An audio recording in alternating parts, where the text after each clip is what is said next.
notamment des fermetures de lignes entre Sète et Narbonne jusqu'au 4 novembre. Ça paraît considérable, ça fait 10 jours. On en est là aujourd'hui, sur ces délais-là, c'est le minimum. Comment allez-vous remplacer ces trains ? Alors, le SNCF mots, s'il vous plaît. et le gestionnaire de rail, en quelques mots, est confronté effectivement à un ennui majeur. C'est-à-dire qu'à plusieurs endroits, entre Béziers et Sète notamment, la ligne ferroviaire, on peut la considérer comme extrêmement abîmée. On l'a vu avec la ministre tout à l'heure. C'est en fait, le ballast est parti, les rails ne sont plus alignés et parfois même les caténaires sont atteints. Mais donc, qu'est-ce que vous allez pouvoir mettre en place pour acheminer les...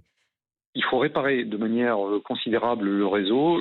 La SNCF s'est engagée à rétablir la circulation des trains pour le 4 novembre au plus tard et s'organise en ce moment notamment pour dériver un certain nombre de trains, notamment le flux fret qui est très important, et mettre des solutions palliatives pour les passagers, notamment au départ des deux gares de TGV. C'est quoi ces solutions palliatives, monsieur Witkowski ? Ça ne peut être que le bus momentanément, malheureusement, parce que le rail est vraiment détruit à l'heure où on se parle en plusieurs endroits. Je pense qu'on pourra rétablir par section des passages dans les tout prochains jours, mais le trafic plein ne peut pas être rétabli tant qu'on n'a pas reconstruit le blast. C'est une reconstruction. Monsieur le préfet, 2 questions. Vous nous dites que vous étiez prêt. Il n'y a pas eu donc de manquement cette fois-ci, s'agissant de ces intempéries qui ont, on le rappelle, causé 3 morts dans les Pyrénées-Orientales, le Gard et l'Hérault.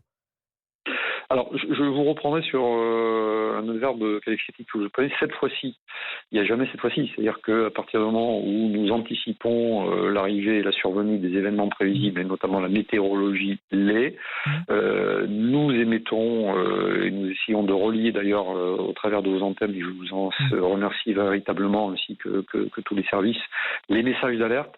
Quand on est en alerte orange, on a tendance à banaliser. Non, il peut y avoir des phénomènes extrêmement perturbants. C'était le cas hier.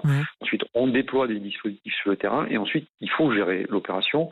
À titre d'exemple, dans l'Hérault, c'est plus de 5000 appels de secours qui sont arrivés en quelques heures sur les standards, notamment des sapeurs-pompiers. C'est 950 interventions uniquement pour cette opération. C'est 650 à 700 pompiers qui ont été en permanence déployés sur le terrain, 400 gendarmes, 200 policiers, plus tous les autres services des collectivités. C'est quand même quelque chose d'énorme. On a secouru quand même à peu près 138 personnes en très grande difficulté, dont près d'une vingtaine ont été électroyées. Voilà, malgré toutes ces alertes, malgré toutes les préventions, on avait affaire à un phénomène comme très important.